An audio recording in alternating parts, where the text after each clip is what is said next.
Saludos cordiales, gracias Ecuador por estar con nosotros. Este es el programa Hora 25.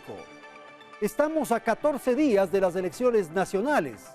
Los ecuatorianos hemos sido convocados a las urnas para designar presidente y vicepresidente de la República, asambleístas nacionales, provinciales y distritales. También debemos elegir parlamentarios andinos y resolver la consulta popular sobre paraísos fiscales. Estos sufragios son históricos. Uno de los hechos que sin duda provoca un elemento especial en estos comicios es lo que ocurre alrededor de un actor fundamental que en esta oportunidad no es candidato. Me refiero a Rafael Correa Delgado. Asistimos a un fin de ciclo. Cualquiera sea el resultado, la etapa Correa ha terminado. Ingresamos a un periodo de transición que provoca muchas inquietudes. La campaña es un escenario para el debate. Esta ha sido una campaña poco cautivadora, podría decir yo. Las propuestas de los candidatos tienen de alguna manera un componente similar. La disputa es, yo diría, plomiza. Nuestros invitados hoy aquí en el estudio de Hora 25 son las siguientes personas. Agradezco la presencia de Paulina Recalde. Paulina Recalde es la principal de Perfiles de Opinión. Nos acompaña también Felipe Burbano de Lara. Él es editorialista y docente universitario. Agradezco la participación aquí en el estudio de nuestro canal de Hernán Reyes, periodista y profesor universitario. Y gracias también la presencia de Juan Sebastián Roldán. Él es un activista político y analista de temas políticos. Gracias a la audiencia. Bienvenidos, bienvenidas. Martina. Buenas noches, Andrés, y buenas noches a nuestros invitados. Restan 14 días para los comicios del 19 de febrero que sin duda podrían dar paso a un cambio de época cuando Rafael Correa, el líder de la formación que ha gobernado el país durante una década, ya no se postulará a la presidencia. Pero pese a que ya no estará en la papeleta, Correa sigue siendo uno de los protagonistas de la campaña electoral que hoy se libra, pues tanto la oposición como el oficialismo consideran que es la continuidad de su modelo político la que está en juego en esta contienda. ¿Qué proponen entonces unos y otros para volcar el juego en su favor? Pese a que los candidatos dicen defender propuestas e intereses distintos, la mayoría de sus campañas giran en torno a un solo eje. ¿Cuál, si alguna, es realmente la organización política que se afilia a ese eje? ¿Podrán los ciudadanos distinguirlo? A continuación lo analizamos. El cambio verdadero es avanzar hacia el futuro. Ya toca un cambio positivo. Vota por el nuevo. Un nuevo futuro, sin odios, sin insultos. Elegir por un cambio verdadero. El cambio. Un concepto que a pesar de querer marcar una diferencia se ha convertido en el eslogan más frecuente de las campañas presidenciales este 2017. Así lo reconoce el Centro de Investigaciones y Estudios Especializados. Muchos candidatos están hablando de manera central el cambio, directa o indirectamente. Ahora, ¿qué entendemos por cambio? La lectura de cambio que parece hacer el oficialismo es la de continuar con aquello que ha impulsado Alianza País la última década, pero corrigiendo desperfectos. Eso sin precisar de qué desperfectos se trata. Y estaremos sin duda alguna continuando todo lo positivo que se haya logrado en el régimen y por supuesto cambiando como debe ser todas aquellas cosas y acciones que merecen ser transformadas. Para los candidatos de oposición, las propuestas de cambio son de otro tinte. Se centran primero en la erradicación de un modelo que consideran autoritario, el de Alianza País, y después en la reversión de políticas con propuestas comunes como la de despolitizar la justicia, reducir impuestos, crear empleos y dar libre acceso a las universidades. Este es un gobierno que controla todas las funciones. Todos soñamos con que los impuestos que nos tienen ahorcados y que han encarecido los productos bajen. Objetivos bien grandes como la creación de 1 millón de empleos, eliminando 14 impuestos. Acabar con el intervencionismo del gobierno central en las universidades. Con propuestas concordantes, ¿en dónde radica la diferencia entonces entre las campañas de oposición? La particularidad es cómo se plantea este cambio. Si frente a esto no se desarrollan estas particularidades, se corre el riesgo de no hablar de mis beneficios o de mis méritos como candidato, sino también de generalizar o de hablar de los deméritos de los demás. Y pese a que esas diferencias sí se han planteado superficialmente, son los deméritos entre candidatos los que mayor protagonismo cobran conforme avanza la campaña. Aquí están los papeles del Banco de Guayaquil que demuestra que ustedes despidieron a cerca del 10% de su personal. Parece que la candidata Viteri no se ha enterado lo que todo el Ecuador conoce, que yo renuncié a la presidencia del Banco de Guayaquil en mayo del 2012. Deméritos que de paso provienen menos del verdadero candidato del oficialismo, que también ha sido uno de los grandes ausentes de espacios de debate en medios. Los sepultureros del país se presenten como sus resucitadores, que nos quieran engañar. ¿Quién se beneficia de esa ausencia? ¿El cambio o el continuismo? Bien, entonces vamos a iniciar esta conversación aquí en el estudio de Hora 25 y quisiera dar la palabra a Juan Sebastián Roldán para una apreciación tal vez de carácter formal de lo que tiene que ver o de la manera en que se ha desarrollado esta campaña. Me parece que le ha faltado magia, le ha faltado ángel, ¿no es cierto? En otras oportunidades hemos escuchado eslogans, por ejemplo, hemos escuchado jingles que se nos han quedado. Esta me parece que no tiene. Desde el punto de vista formal, ¿cómo ha visto usted, Juan Sebastián? Buenas noches, le escuchamos. Saludos, Andrés, gracias. Saludos a todos quienes nos miran hoy día. Creo que es una campaña atípica y creo que es atípica porque estamos aprendiendo todo el tema de las redes sociales en la campaña y la importancia que tiene esta juventud apolítica dentro de la votación. Me parece que también como se diseñó la campaña es una campaña corta y ese diseño responde también a las directrices y las intenciones del partido de gobierno que busca que no haya mayor margen de acción para que las cosas puedan modificarse esencialmente. Creo que sobre esa base también quienes hoy día se acercan a la política cuando ven una campaña así, yo creo que toman un paso atrás y el gran desafío de los candidatos que buscan reemplazar a Correa, creo que incluso el de Moreno, es el de comenzar a pensar una política sin ese Rafael Correa que ha sido abrumador en los medios durante los 10 años de su gobierno. Ok, Hernán, su apreciación de este primer punto que tratamos aquí sobre la mesa. Yo quisiera plantear la idea de que más bien se debe a un desfase que hay entre la campaña y lo que significa la cultura política de los ecuatorianos. Ese es un elemento. Me parece que no es un asunto de la cortedad de la campaña, me parece que no tiene que ver con el uso de redes sociales, y han habido en otras campañas uso de redes sociales, ni tampoco con la presencia de los millennials o de los grupos jóvenes. Yo creo que tiene que ver precisamente con una cultura política poco propensa a poderse apropiar de estos espacios que deberían ser teóricamente o idealmente de deliberación, de discusión política. Hay una distancia, hay un alejarse del debate. Hay una cierta político. Indiferencia en algunos casos, hay un cierto rechazo inclusive en otros casos, y hay una causa, yo creo que más concreta inclusive para aquello, que me parece es lo que se planteó en el reportaje.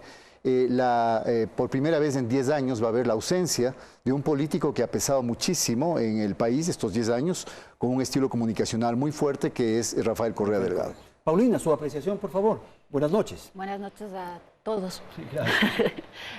Yo creo que hay que caracterizar fundamentalmente desde dos elementos, no son los únicos, pero desde dos elementos esta campaña y este momento político electoral. Uno primero, y yo coincido en que este es un momento de transición. Yo diría que gane quien gane, este ya es un momento de transición en la medida en que estamos saliendo de una presencia sostenida, muy intensa, durante 10 años de Rafael Correa, que ha organizado la forma de hacer política y ha organizado la forma de lo electoral, ha permeado la agenda público-política y pese a que va a estar gravitando la política ecuatoriana, la salida de ese liderazgo significa una transición. Y entonces entramos a la primera matriz latente en esta campaña, que es cómo se debilita esta matriz correísta, anticorreísta que ha organizado la vida política ecuatoriana. Y el segundo elemento es que está presente esta matriz cambio-continuidad, que hemos visto en distintos matices en la campaña, pero que esta matriz cambio-continuidad no tiene suficiente asidero o consistencia, ni la del cambio ni la de la continuidad, y por eso es que de algún modo estamos asistiendo, por un lado, a este porcentaje que hemos insistido de indecisos, a este porcentaje en el que hemos indeciso de nulos y blancos, y probablemente sea el antecedente de por qué estamos viviendo una campaña tan atípica, tan gris. Yo diría que de lo que recuerdo es la campaña electoral presidencial, más apagada, menos presente, al menos sobre todo en el espacio público. No hay algo fuerte en este momento que quede plasmado en el electorado, ni recordación de propuestas, ni una estrategia de comunicación o de marketing con mucha cabida, como sí vivimos incluso en las propias campañas durante estos 10 años. Entonces yo diría que estas dos matrices se están organizando y son la razón de por qué tenemos esta campaña. Felipe, por favor. Gracias, Andrés. Bueno, me parece que es una campaña atípica porque estamos viviendo el fin del ciclo. Yo creo que es el fin del ciclo de la Revolución Ciudadana y por lo tanto un proceso de transición.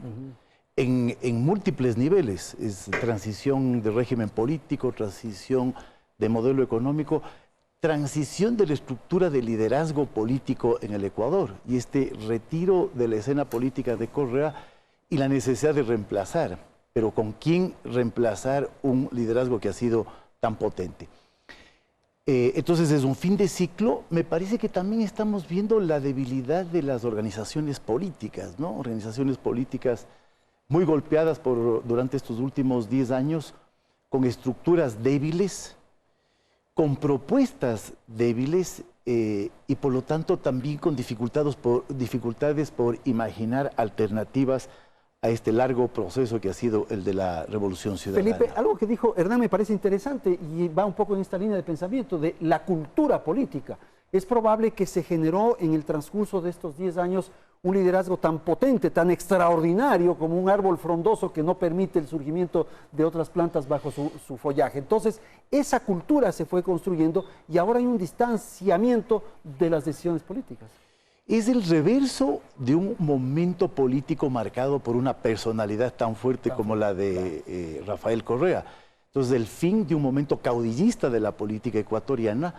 Y creo que ese fin de este ciclo caudillista tiene como reverso liderazgos débiles, liderazgos opacos, ¿no? Sin la sustentación de estructuras de organización fuertes.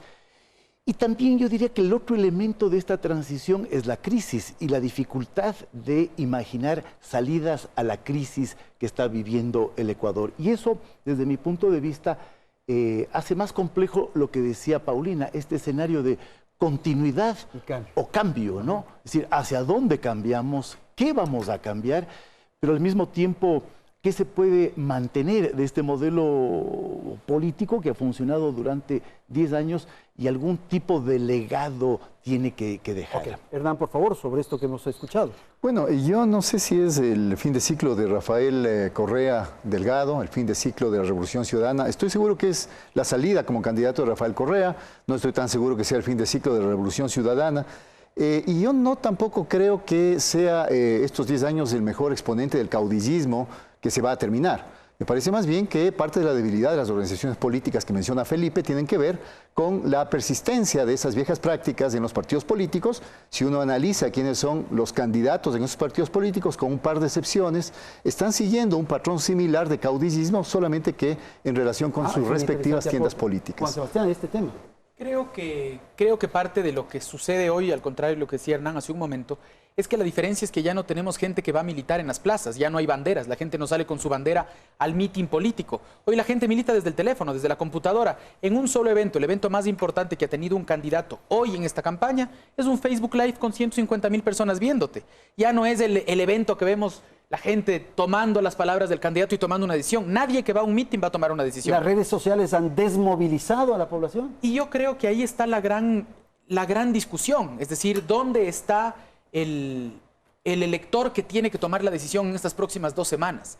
Sabemos que 40% de los ecuatorianos siguen indecisos y ahí mi pregunta es, sí creo que son los que están en las redes, pero sobre todo son los que todavía ni siquiera han entrado en contacto con esos partidos. Yo creo que la debilidad de los partidos y los políticos es que ya no le emocionan a nadie. Porque creo que también Correa se ha encargado de eso. El estar tan presente todo el tiempo, 7 veces por semana, sabatina de 5 horas, es casi ya, la verdad es que quiero un poquito menos de política y un poquito más de vida personal. Ok, Felipe, rapidito y enseguida Pablo. Es decir, creo que el país está cansado, está exhausto. El correísmo le ha marcado en estos últimos 10 años. Y como dijo Correa en el último informe a la Nación, yo estoy cansado del Ecuador y el Ecuador está cansado de mí. Entonces, en ese cansancio colectivo, Me parece que lo que estamos buscando es otro tipo de liderazgo, un liderazgo que deje operar más a las instituciones, que permita que funcione la sociedad civil, que permita que funcione el mercado, que recupere las libertades y que genere otro tipo de horizontes por fuera de este liderazgo tan central que ha tenido el Ecuador en estos últimos años. Por favor. Yo señalaría tres cosas. Un primero, que creo que buena parte de esta base de apatía o de campaña de bajo tono que estamos viviendo también tiene que ver con que estamos viviendo por primera vez en 10 años un estado de ánimo de pesimismo. Y esto no es un elemento cualquiera. Esto está de algún modo muy presente en la forma en que la ciudadanía se acerca también a la política. Dos, yo no estoy de acuerdo con que estamos viviendo un momento de ausencia de las organizaciones políticas o que tiempos anteriores fueron de mayor militancia. Ecuador no ha sido precisamente un país que se ha caracterizado por una vigorosa movilización por las organizaciones políticas. Creo que no es casualidad que en este momento, por ejemplo, haya un 50% que diga no simpatizar con ninguna organización política, o que según el Latino Barómetro 40% diga que la democracia es posible sin ellas. Pero con este escenario de base hay organizaciones, sí hay organizaciones con sus formas de modo incipiente, pero hay una presencia que sí está organizando la política. El hecho de que el país se haya sostenido durante este tiempo con más o menos un 30% de presencia a nivel del país, el hecho de que Creo haya construido, o que Guillermo Lasso haya construido un Creo que también tiene una presencia en el país y que ya nos sorprendió en las elecciones legislativas y en las seccionales, podríamos decir si es más o menos orgánico, eso es otra cosa, pero hay una organización allí. El hecho de que Cynthia Viteri en este momento esté gravitando es porque hay un PCC detrás, en el que sí está Nebot con una fuerza, pero hay un voto PCC. Claro. El hecho de que Paco Moncayo regrese con Izquierda Democrática y haya un voto, si quieres, nostalgia en algunos cantones, en algunas provincias de la Sierra, es porque hay un recuerdo allí.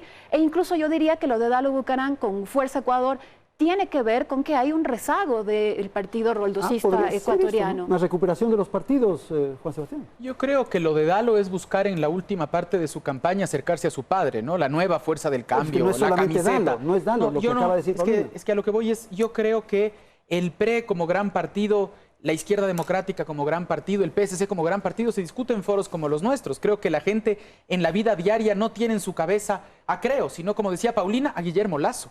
Es decir, el mundo en general va más hacia la persona que hacia la organización política. Y en el Ecuador, específicamente hoy, yo no encuentro una organización política que por sí sola mueva las cosas, ni siquiera el Movimiento País.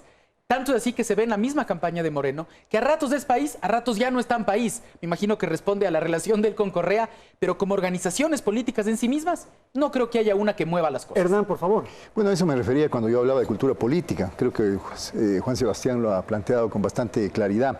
Y para generar un poco de contrapunto, quizá con Juan Sebastián y con Felipe, yo creo que hay demasiada fijación en lo que significan las redes sociales y en lo que significa el voto de la población joven. Es como que hubiera un corte de que los jóvenes votan siguiendo ciertos parámetros y obteniendo información de determinados lugares y determinadas formas. Y hay otra especie de subcultura que es la adulta y adulta mayor que actúa de otra forma.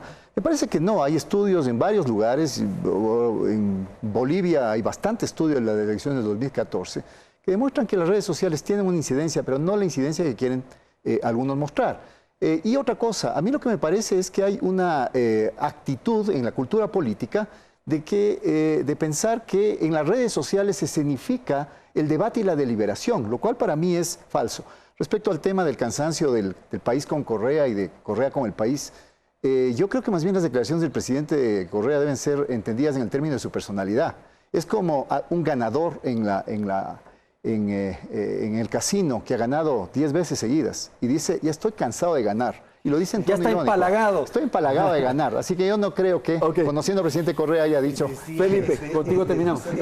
Alianza País apostó a la reelección indefinida, lanzó una campaña de un año entero para lograr esa reforma constitucional, impuso la reforma constitucional a pesar de la oposición que había en opinión pública de esa reforma constitucional, y finalmente se echaron para atrás. ¿Por qué se echaron para atrás? No porque el señor Correa esté empalagado con el poder, le encanta el poder al señor Correa, y si quisiera y si pudiera seguir en el poder, lo haría. Lo que pasa es que hay un desgaste de su liderazgo, hay un desgaste del movimiento, hay un desgaste del proceso, hay la necesidad de reinventarse la revolución ciudadana Yo no sé cómo se van a reinventar la Revolución Ciudadana y esa reinvención tiene que pasar por fuera de Correa. Ok, tenemos que ir a una pausa, tenemos que ir a la publicidad. Retornamos en un instante. Este es el programa Hora 25. No olvide participar. Están habilitadas ya las redes sociales justamente de nuestro programa de opinión de la televisión ecuatoriana. En un instante retornamos.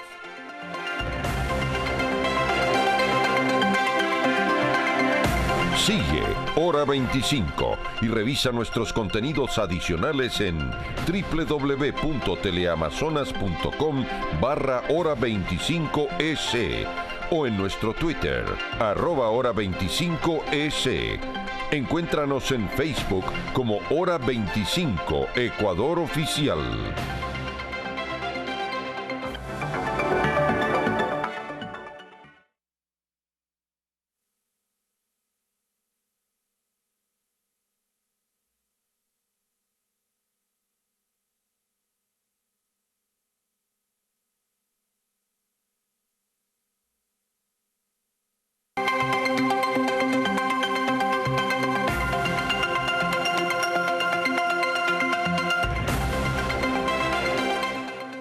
En Hora 25. En la actual contienda electoral, las fuerzas de oposición realizan propuestas para modificar algunos de los proyectos que ha edificado el oficialismo a lo largo de la última década. En varias ocasiones, esas propuestas son comunes, aunque los mecanismos para ejecutarlas difieran y pese a que sus candidaturas se postulan por separado. En la mayoría de las ocasiones, la Formación Verde se opone a dichas propuestas. Analicemos entonces algunas de ellas y las propuestas en las que dos o más tendencias políticas concuerdan. Vamos a hablar de los 5 partidos con mejores proyecciones electorales: Alianza País, Creo, el Partido Social Cristiano, Acuerdo Nacional por el Cambio y Fuerza Ecuador. En materia tributaria, Creo, el Partido Social Cristiano y Fuerza Ecuador proponen eliminar las salvaguardias, el impuesto a la salida de divisas, el anticipo del impuesto a la renta y los cupos arancelarios. El Acuerdo Nacional por el Cambio y Alianza País no concuerdan con esa propuesta. En lo que se refiere a la comunicación social, Creo y el Partido Social Cristiano proponen derogar la ley de comunicación. El Acuerdo Nacional por el Cambio y Fuerza Ecuador creen necesario modificarla y Alianza País defiende la ley que aprobó con su mayoría parlamentaria. Respecto de las jubilaciones y el funcionamiento del IES, todas las tiendas políticas a las que nos referimos proponen devolver el aporte estatal del 40% al IES, a excepción de Alianza País. En el rubro de educación, si bien todas las tiendas políticas, a excepción de Alianza País, hablan de la necesidad de dar un mejor y mayor acceso a la educación superior a los estudiantes y que estos también escojan su carrera libremente, son solo Creo y Fuerza Ecuador quienes proponen eliminar la Cenecit, mientras el Acuerdo Nacional por el Cambio y Alianza País creen necesario mantenerla. El PSC afirma que al llegar al gobierno analizará la situación y primero decidirá si la deroga o no. Finalmente, en materia de fiscalización, todas las organizaciones políticas proponen agilizar el combate a la corrupción, pero es solo Alianza País la que afirma que no lo hará a través de auditorías independientes. Bien, Martina, entonces ahora vamos a tener esta segunda parte del programa para analizar un poco lo que ocurre con las propuestas y de qué modo los candidatos han sintonizado las necesidades o exigencias de la población. Estamos asistiendo a un periodo sin duda de dificultades en el orden económico, hay una recesión, hay una crisis. ¿Aparece la economía como un tema fundamental, Paulina? Y hay otro elemento que se debe incorporar a esta conversación, que es el tema de la corrupción. ¿Hasta qué punto ese tema ha sido un aspecto que ha dado, pongámoslo así, entre comillas, beneficios a las candidaturas? Por favor. Sí, yo creo que definitivamente en este proceso electoral la gran cuestión es el tema económico, pero más específicamente el desempleo. Desempleo que está mencionado en primer lugar como problema, sumado a crisis económica, y es un 50% de la población que considera estos como sus principales demandas o expectativas frente al proceso electoral. Es decir, que una candidatura no se manifieste en torno a crisis económica y desempleo, es muy complicado que tenga una llegada o que esté atenta a la ciudadanía a escucharla. Respecto al tema corrupción, lo que ha pasado es que en el último tiempo hubo un crecimiento de la mención de corrupción como principal problema. Si a inicios del año pasado era el 4% que mencionaba como principal problema, a enero, nuestra última medición, era el 13%, que parece un movimiento no muy grande, pero lo es si consideramos que este 13% que menciona corrupción ya está a la par del 14% que menciona la delincuencia como principal problema. Y el de la delincuencia, ciertamente que es un tema mucho más sensible, cotidiano, en la medida en que afecta tu presencia en el espacio público o la forma en la que estás en tu casa. Entonces, sí hay una presencia más intensa de este tema. Creo que se ha instalado como un tema en el país. Ahora, si va a afectar más a una u otra campaña, más a una u otra candidatura, yo diría por lo menos un par de cosas. De entrada, el tema se posicionó como una acusación, como denuncias frente al Ejecutivo. ¿Cuál fue la reacción del Gobierno Nacional? La reacción del Gobierno Nacional de algún modo fue transversalizar la corrupción. ¿Qué quiero decir con esto? Si las denuncias de entrada apuntaban hacia el Ejecutivo, luego apareció el personaje X, que además resultó ser exfuncionario de la autoridad tal, que tiene que ver con la candidatura tal, y luego el asesor tal. Esto, que no quiero este momento de entrar en nombres porque no tiene sentido. Se dispersó, entonces son todos y no es ninguno. Es corruptos todos. Ya. Y esto lo que hace es complicar en la percepción y en el seguimiento de la ciudadanía la trama. Okay. Por lo tanto, lo que quiero decir es que no es que haya salido excusado el gobierno, pero ya esto colmó y permeó a todas las candidaturas y organizaciones políticas, y lo que sí va a ser fundamental es el tipo de respuesta que dé el Ejecutivo a estas acusaciones. Okay. Felipe, el tema de corrupción y el de las propuestas en general de los candidatos. Yo creo que el problema de las propuestas es que tienen un grado de generalidad enorme. Y me parece a mí que ese grado de generalidad se explica porque no sabemos bien con qué escenario económico se va a encontrar el próximo gobierno. Sabemos que estamos en crisis, sabemos que hay un déficit fiscal enorme, que se ha disimulado la profundidad de la crisis con un endeudamiento gigantesco en el año 2016, y por lo tanto todo lo que uno pueda ofrecer y todo lo que las candidaturas puedan ofrecer se enfrentan a esta gran interrogante, a esta caja negra que es la crisis. Y me parece que los lectores están conscientes de eso, están claros de eso y miran con escepticismo las propuestas, ¿no? Por eso lo que vamos a ver al final de la campaña para tratar de impresionar a los lectores es un baratillo de ofertas. Entonces el trasfondo de la campaña es la crisis, pero la crisis con un gran signo de interrogación. Ahora, lo que pasa es que es muy difícil precisar los detalles en términos de mensaje publicitario, si cabe el término. O sea, cómo precisar detalles respecto al endeudamiento, detalles respecto a cómo pagar aquello, cómo establecer definiciones en la relación con el Seguro Social. Es muy difícil, pues. Claro, porque además no hay información, eso es una caja negra, tendrán que precisarse las cifras una vez que se dé el cambio de gobierno, y por eso yo creo que los votantes están conscientes de los escenarios, están conscientes de que estas ofertas son difíciles de cumplir y miran con distancia lo que se está planteando. Y el tema de la corrupción, me parece que el gran desafío va a salir de lo que mencionaba Paulina, es decir, finalmente lograr identificar dónde están los problemas de corrupción, porque sabemos dónde están. Hay casos de corrupción evidentes, hay Petroecuador, hay Petroamazonas, hay el caso de Petrobras, la refinería, en fin. Pero el gobierno hábilmente ha tratado de lanzar una cortina de humo sobre todos somos corruptos, entonces no hay cómo identificar. Pero me parece que en el final de la campaña el esfuerzo va a ser tratar de identificar dónde está la corrupción. El tema de la corrupción quisiera precisarlo, Juan Sebastián, en el sentido de que hay muchos que consideran que la población en general no logra digerir con claridad lo que está sucediendo, se vuelve a esa especie de lugar común de que roben pero que hagan obras, en fin. Entonces no sé si eso es un tema que atrae, que provoca, que interesa, que cautiva, pongámoslo así, al elector. Yo creo que el Ecuador está viviendo un momento difícil porque los políticos en general son percibidos como corruptos, y creo que el gobierno, en estrategia última de discutir lo de Petroecuador o lo de Odebrecht y meter a todo el mundo en el juego, lo único que hace es complicar más esa situación. Imagínese un país en el que la ciudadanía percibe a quienes lo lideran como ladrones, como corruptos. Es un país con una complicación severa de a dónde vamos, cuál es el horizonte al que podemos caminar.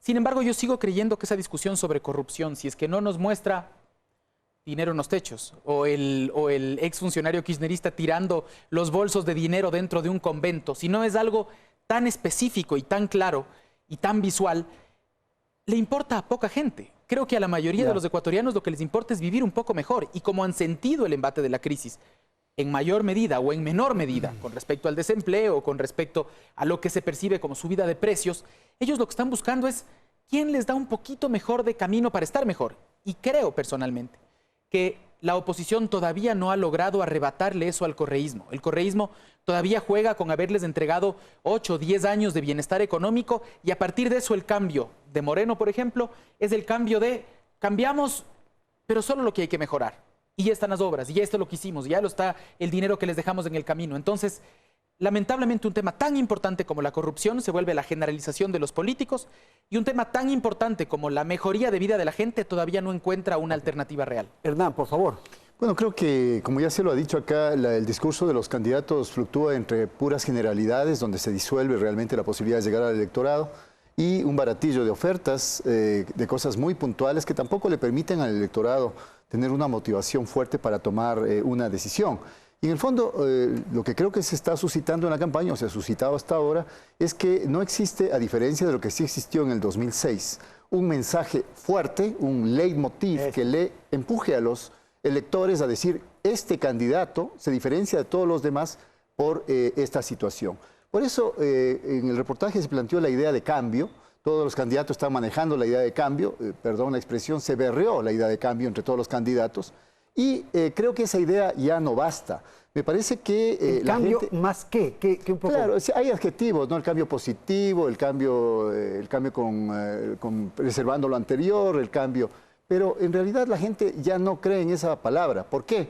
Porque es un discurso que manejó muy bien la Revolución Ciudadana durante estos 10 años. Cuando uno recuerda, por ejemplo, las propagandas de la Revolución Ciudadana, la revolución, la patria avanza, vamos para el cambio, etcétera. La palabra cambio estuvo presente en el imaginario de estos 10 años. Entonces, ¿se debilitó la palabra también? Absolutamente, yo creo que ya no tiene efecto. Y a mí me parece que más bien la gente va a votar por otras motivaciones. Por ejemplo, arriesgarse a algo nuevo, así en simple, o quizá mantenerse más seguros. Y respecto al tema de corrupción, si bien es cierto, Paulina decía, subió estas últimas semanas la preocupación de la gente sobre el tema corrupción, yo no creo que sea un tema de fondo, porque está ligado con la cultura política de los ecuatorianos. Además, el tema corrupción no es un tema ni de este gobierno, ni del Ecuador, ni de ahora. Es un tema que se ha suscitado y ha explosionado en el mundo en los últimos tiempos. Fijémonos que la política norteamericana está traspasada por temas de corrupción.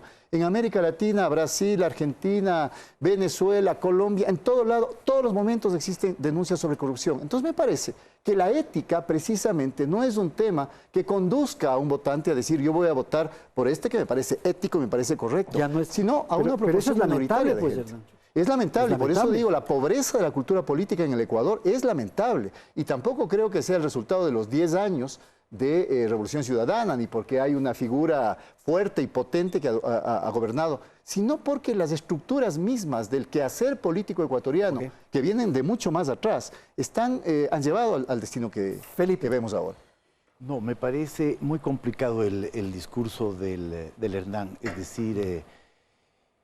que la cultura política ecuatoriana es permisiva frente a la corrupción, yo dudaría. Me parece que ese es un lugar común. Es el lugar común que se repite cuando se dice, si hacen obras, no importa que roba. Y yo creo que robe. Y yo creo que es un problema de ética. Creo que hay una actitud, hay una percepción de que en este gobierno hay un problema de corrupción por razones obvias, por la cantidad de recursos que ha manejado, por la falta de transparencia en el manejo de esos recursos, por el control que el Ejecutivo ha ejercido sobre todas las instituciones del sistema político y por lo tanto esa poca disposición para mostrar pulcritud en el manejo de los recursos públicos. Entonces me parece que con este gobierno el tema de la corrupción es un tema central y es lo que estamos viendo en los últimos tramos de la campaña. Entonces, uno puede identificar estructuras que generan corrupción, estructuras que provocan corrupción, y me parece que esas estructuras, en el caso de la Revolución Ciudadana, se han agravado. Ok, 30 segundos para responder esto, enseguida, Juan Sebastián. Yo digo, se explicó aquí antes con bastante detenimiento cómo la difusión, la amplificación de los casos de corrupción, esta transversalización que mencionaba Paulina, que se hizo de ciertos temas, terminan tocando no solamente a la Revolución Ciudadana, ni solamente a los funcionarios del gobierno, terminan tocando estructuras políticas. El caso de Petroecuador no solamente llega a funcionarios públicos, el caso de Petroecuador llega a la empresa privada. La empresa privada en este país es copartícipe de los casos de corrupción.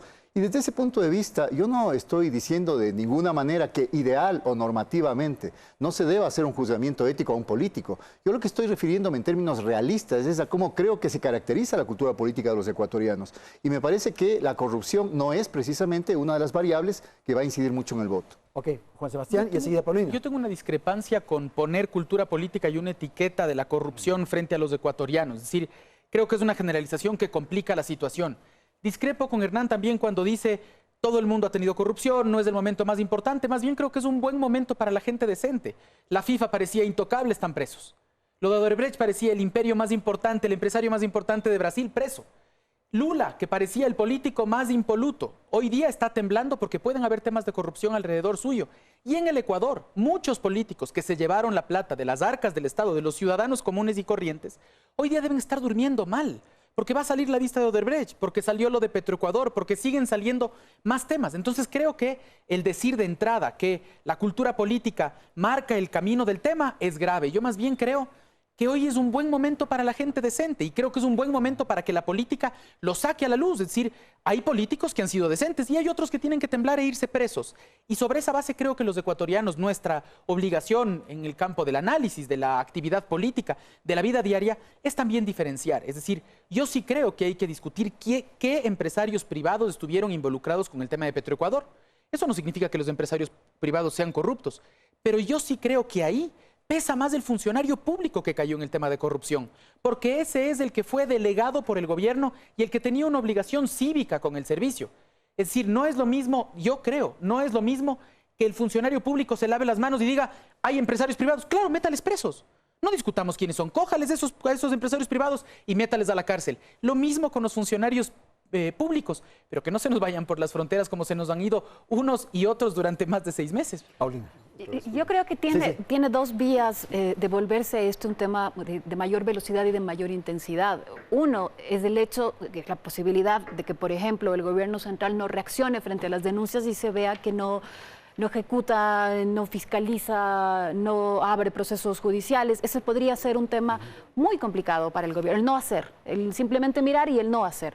Y el otro tema que puede ser muy complicado si entra en relato o en correlato con la corrupción es el hecho de que la ciudadanía eventualmente llegara a conectar de la corrupción y el mal uso, la malversación de fondos con crisis económica. Es decir, cuando ya la crisis económica, por ejemplo, la ciudadanía en algún momento, si es que se construye este relato, llega a asociar esto ya no con factores externos, sino con la forma en la que se han manejado los fondos. Esas dos salidas, esos dos elementos de la corrupción pueden llegar a ser las que constituyan ya en la corrupción en un tema fundamental de campaña electoral, que por ahora, creo yo, que no está al nivel de la preocupación por el desempleo y esto que decíamos al principio, esta incertidumbre frente a lo económico. ¿Verdad? Solamente a lo último que mencionaba Juan Sebastián, creo que nos estamos desviando del tema.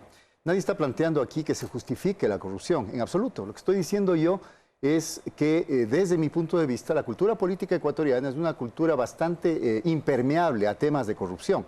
Siguiendo un poco con el razonamiento, a veces lo que pensamos, los analistas, los políticos, los académicos, los que hacemos este foro, no se compadece en absoluto con lo que las grandes mayorías piensan. Solamente fijémonos en las últimas elecciones, quiénes han llegado al poder antes de la Revolución Ciudadana, cuál ha sido la estructura de la votación, por quiénes han votado los ecuatorianos y por qué tantas veces hay este run de que nos equivocamos una vez más, saquemos al que votamos. Eso pasó entre el 97 y el 2005. Y eso tiene una razón de ser. A eso me refiero yo cuando hablo de una cultura política y estoy simplemente planteándolo en términos realistas y no normativos. Tenemos que ir a una publicidad, volvemos tras el corte comercial. Siga usted en sintonía de Hora 25.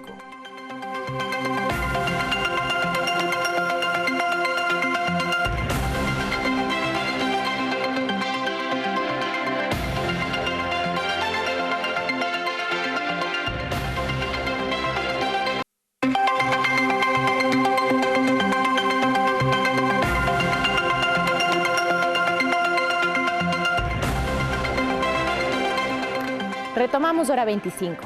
¿Qué tipo de campaña es la que estamos viviendo los ecuatorianos de cara a los comicios del 19 de febrero? ¿Se trata de una campaña propositiva y constructiva o de una combativa y destructiva? La utilización de espacios publicitarios en medios de comunicación, las campañas de desprestigio a candidatos en redes sociales y las acusaciones por casos de corrupción marcan por sí solas la respuesta a esa pregunta. ¿Influirá esa manera de hacer campaña sobre la decisión final del electorado? Si lo hace, ¿causará resistencia o atracción hacia quienes la practican? Con tiempos limitados y a velocidad extrema, las distintas tiendas electorales utilizan ases bajo la manga para aventajar a sus rivales antes de que se celebre la primera vuelta. Lo hacen con recursos como publicidad directa e indirecta abundante, campañas de desprestigio y ataques contra rivales. Participación Ciudadana lleva un recuento cuantitativo de todo lo que a publicidad electoral se refiere y advierte que de la actual campaña denota un irrespeto del oficialismo al artículo 203 del Código de la Democracia, que establece que durante la campaña electoral se prohíbe la publicidad o propaganda de las instituciones del Estado. Hay varios organismos del Estado que no cumplen con lo que establece la ley. No todos los organismos que están pautando están teniendo estos autorizaciones que deben ponerse en una esquina. Cordicom no tiene el logo de autorización del CNE. El Banco del Pacífico, por ejemplo, no tiene el logo de autorización del CNE. Según Participación Ciudadana, del monitoreo a los 10 medios televisivos más importantes del país, se desprende que existe un desequilibrio publicitario en el que los candidatos de la oposición han tenido un número de spots de 106 spots. Las instituciones del gobierno tienen un total de 646 spots. Son spots que provienen de las instituciones del Estado, cuyos candidatos a la asamblea han sido muchos exministros hace poco.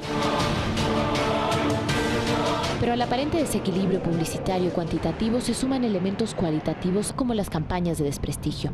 Claros ejemplos han sido la publicación de supuestos correos personales del candidato a la vicepresidencia por Creo, Andrés Páez, los hackeos de cuentas virtuales de sus familiares y también los hackeos a las cuentas de otros candidatos como Dalo Bucaram y Lourdes Tibán. Pese a que la autoría de esos ataques no ha sido confirmada ni revelada, otros actos de desprestigio sí tienen rostros, nombres y también apellidos. Se trata de las denuncias sobre presuntas tramas de corrupción en instituciones públicas, tramas a las que algunos aluden para desprestigiar tanto a la oposición y con todo respeto, nadie dice nada porque todos tienen rabo de paja como al oficialismo. Para legalizar y legitimar la corrupción, eliminaron el examen previo de Contraloría y Procuraduría. Ese oficialismo también sale al paso de sospechas, descartando que la corrupción esté en el seno de Alianza País y asociándola a las dos tiendas políticas que mejores pronósticos sortean contra su candidatura, la de la Alianza Creo Suma y la del Partido Social Cristiano. Después de que el señor alcalde de Quito regresa de Panamá, se compra una casa valorada en $370.000 pagados en efectivo. La alianza es de Creo con Suma, no con el municipio de Quito ni con el señor Rodas. El gobierno empezó a investigar y el gobierno denuncia el caso. Charlie Pareja Cordero es el verdadero jefe de la mafia. Ese no ha sido el gobierno, no ha sido funcionario público en los últimos años. Fue secretario privado de León Férez Cordero. Pero aquí hay el recorte de Diario El Universo del 2010, donde la señora Tamara Navas afirma que Charlie Pareja la buscó para que trabajara en la campaña del 2006 del presidente ahora, Rafael Correa. Pero las acusaciones y desprestigios no solo fluyen entre la oposición y el oficialismo. Yo sé quién está del otro lado. Yo no voy a culpar al gobierno de esto. Hay quienes dicen que el fin justifica a los medios. Si se vive o no al pie de la letra ese refrán en la campaña electoral del 2017, en relación a la cantidad y calidad de propuestas, debate y propaganda, es algo que debe decidir la ciudadanía, mientras también sortea si ese es o no el tipo de campaña que merece. Bien, vamos entonces a esta parte final del programa y quisiera pedir a los panelistas que hablemos sobre lo que ocurre alrededor de la transición, si cabe el término en términos o en aspectos generales. Esto de cambio y continuidad que decía hace un momento Paulina. A ver. Yo creo que ese es el dilema. Me parece que hay una demanda de cambio, después de 10 años de continuismo de un proyecto político que está agotado, demanda de cambio para restablecer libertades, para volver a vivir un clima de apertura democrática, de que funcionen las instituciones políticas, de que se permita la protesta, de que pueda reactivarse la sociedad civil, de que haya transparencia. Hay una demanda de cambio, pero al mismo tiempo este es un proceso largo que ha dejado cosas importantes en términos de redistribución, en términos de políticas sociales, y me parece por lo tanto que el dilema de la transición es eso, hasta dónde demandamos ese cambio, que hay una demanda, hay una exigencia de cambio, pero sin que eso suponga arrasar con todo lo que se ha hecho en estos 10 años. Hernán, entonces este tema de cambio-continuidad un poco es el desafío. No, en realidad yo había dicho que el cambio es una palabra que ya está gastada. No. El cambio como idea es una idea gastada que no creo que tenga mucho peso ya en la campaña. Yo creo que la campaña constructiva no es, y no puede ser constructiva porque me parece que hay enormes desfases. Primero, de información. Yo creo que la mayoría de candidatos, por ejemplo, son incapaces, no pueden transmitir lo que está en su programa de gobierno de una manera panorámica, global, utilizando los recursos que se tienen, los pocos recursos que se tienen, digamos, a veces en un discurso, en un debate, etcétera, hacia el electorado. Y yo creo que es una campaña más bien negativa en términos de que reproduce, en términos generales, lo que normalmente se ha dado en las campañas políticas. El tema de la farándula en la política, la farandulización de la política, el tema de la personalización de la política, el tema de la escandalización de la política, el tema del desfase entre los candidatos presidenciales y los candidatos asambleístas, que deberían ser sus tenientes, digamos, sus cabezas de playa para que vayan y difundan el mensaje, no creo que hay. Y el tema de las acusaciones sin prueba. Es decir, hay una campaña sucia, no solamente por redes sociales y no solamente para los que se mencionó en el reportaje. Creo que hay también una campaña sucia hay una campaña sucia contra Glass, hay una campaña sucia contra Lenin Moreno y hay una campaña sucia contra otros políticos también que están de candidatos a asambleístas.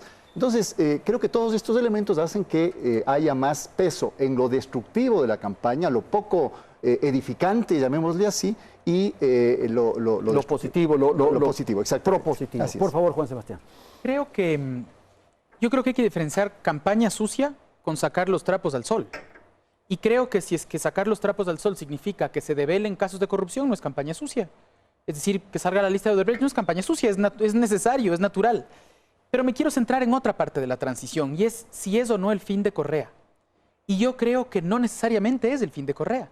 Creo que eso dependerá de las circunstancias, de las decisiones y de las acciones del próximo gobierno, porque Correa, bien o mal a los ecuatorianos, les deja un recuerdo de 9 años de bienestar y de cambios específicos que para muchos de ellos han sido cambios de su vida en términos económicos. Para muchos otros, entre ellos yo, cambios negativos bien profundos, como por ejemplo restringir la libertad de expresión, romperle gravemente al tema democrático, la lógica de amigo-enemigo en todas las interacciones del presidente Correa. Sin embargo, pensar que ya se acabó un tipo con 50 y pico de años con esa fuerza política, creo que es un error. Y creo que la tarea de los próximos gobernantes va a ser cómo logran vincularse con la sociedad, como se ha vinculado Correa, de tal manera que aun cuando tengan que hacer ajustes por la situación económica que viene, pueda esa gente acompañarlos en esa transición y no regrese la vista a Bélgica. Ok, por favor, Paulina. Yo creo que la matriz cambio-continuidad luce insuficiente fundamentalmente porque incluso el que quiere continuidad evidentemente quiere un horizonte de qué sucede luego. ¿Qué sucede luego? Claro. Y ese horizonte me parece que no está suficientemente delineado en este momento. Y aquellos que quieren cambio, evidentemente no es suficiente con disputarse el ser el líder de la oposición. Un candidato tiene que generar una consistencia y una adhesión suficiente como para que movilice a un electorado. Y estamos frente a la situación en la que no hay una defensa 100% de un candidato. No hay quien convenza votar por un candidato, es quien convence votar porque sigan o porque vengan otros. Entonces, ¿qué se extraña en esta campaña? ¿Y qué es lo que sí organizó las campañas electorales, yo diría de 2006 e incluso la de 2013? Se extraña la disputa político-ideológica, se extraña el que haya claridad en quiénes son los antagónicos. ¿Qué quiero decir con esto? Frente a un ensanchamiento, porque ha habido un ensanchamiento del campo de oposición hacia la derecha, creo que el país no logra todavía responder a esta disputa política. Y del lado de la derecha están, creo que tienen poca conciencia de cuánto se ha ensanchado este campo y están disputándose mucho más quién es el líder de la oposición que quien genera una propuesta consistente para esto que llaman cambio. Un poco al final, en esta última intervención de ustedes, tal vez una especie de pronóstico, si cabe el término, en el sentido de que cuáles son los desafíos que tiene el país, cuáles son los desafíos que tienen los candidatos y quiénes podrían un poco ser los actores de esos retos, por favor, Juan Sebastián. Yo creo que la política tiene el desafío de tocarle a la gente para bien. Vamos mucho tiempo de que la política se mete en nuestra vida y no necesariamente para bien. Y creo que quien vaya a gobernar el país lo que tiene que hacer también es lograr que los ciudadanos le acompañen en esos momentos complejos que se vienen. No se trata solamente de un baratillo de ofertas y el rato que nos sentamos ahora sí les pegamos un machetazo en la cabeza a las personas. Se trata de decirles la verdad y a partir de esa verdad que la gente nos crea parte de ese problema de tal manera que podamos salir adelante. Yo creo que el gran desafío en este corto tiempo que queda de la campaña es que los candidatos sean sinceros con la ciudadanía para que, si es que llegarían a gobernar, esa ciudadanía les acompañe en el camino. Por favor, Hernán. Bueno, creo que como decía Juan Sebastián también, después de 10 años de bienestar mayoritario de los ecuatorianos, creo que el gran desafío es cómo poder conservar los avances que son evidentes en muchos campos que se han dado en estos 10 años, sin que solamente por el hecho de entrar en una campaña política aparezcan los agoreros del desastre y los apocalípticos. La gente no les cree. Pero al mismo tiempo creo que hay que hacer un examen, no de conciencia, un examen y una evaluación objetiva de cuáles son los aspectos problemáticos que como otros gobiernos, ha tenido. ¿Qué correcciones hay que hacer? Y yo particularmente creo que hay que hacer varias correcciones en varios campos y quizá desde ahí sí pueda tener sentido la idea de cambio para quienes están más enganchados con lo que ha posibilitado este gobierno en su vida personal. Pero entonces ya no son revolucionarios, son conservadores. Nunca creo que han sido revolucionarios en el sentido al menos antiguo de la palabra. Me parece que este es un gobierno de centroizquierda que ha hecho muchas reformas, que de alguna manera se ha dedicado puntualmente a redistribuir algunos recursos y donde el Estado de alguna manera quizá ha tenido excesivo papel en varios campos. No, este es un gobierno que ha sido autoritario, que ha abusado del poder del Estado, que ha reforzado ese poder del Estado y no ha sido capaz de darle continuidad a un proyecto más allá del periodo que ha tenido. Entonces me parece que el reto de este proceso electoral es devolverle hasta donde es posible en este contexto de crisis certidumbres al país. Y creo que esas certidumbres implican restablecer algunos equilibrios entre el Estado y la sociedad civil, entre el Estado y la democracia, entre el Estado y la convivencia democrática, y me parece que por ahí hay una demanda de cambio importante, ¿no? Entonces, restablecer equilibrios, salir de este dominio estatal que ha prevalecido en los últimos años y tratar de generar nuevas certezas que me parece a mí suponen perspectivas de cambio. Pero hay incertidumbres más bien. Hay incertidumbres. A pesar de las exigencias de certezas, hay incertidumbres. Hay incertidumbres por el contexto en el que nos estamos moviendo y porque es el fin de un ciclo político, el fin de un liderazgo que ha durado 10 años y del dominio de un movimiento político como Alianza País que predominó en todo este periodo y ahora, digamos, el país se va a ver abocado a un escenario diferente. Hernán, no sé si quieres responder eso y cómo va esto. Sí, bueno, Felipe ha insistido en que es el fin de un ciclo y que es el fin de la revolución ciudadana o el fin de la estadía en el poder de la revolución ciudadana. Eso está por verse todavía, el 19 van a ser las elecciones, ahí veremos si finalmente es el fin de ciclo.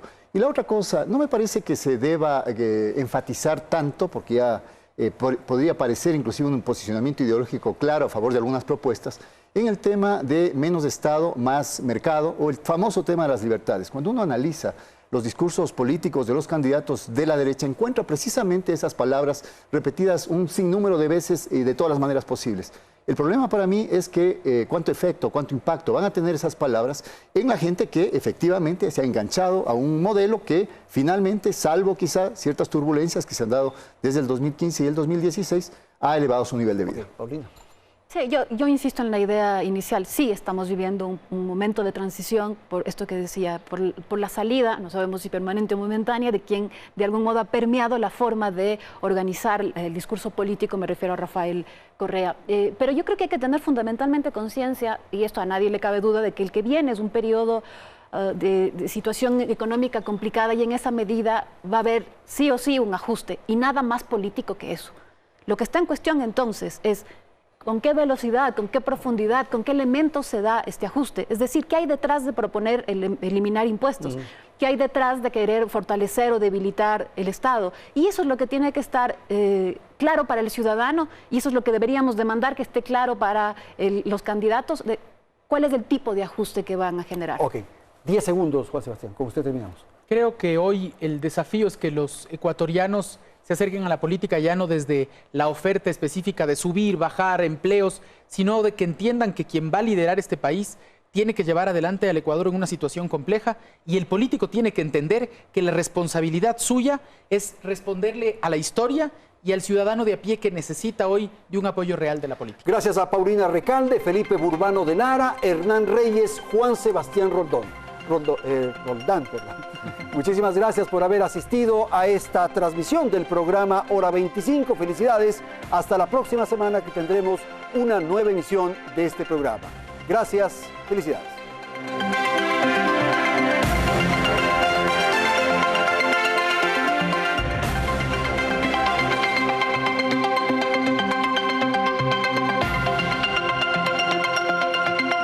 Teleamazonas presentó Hora 25.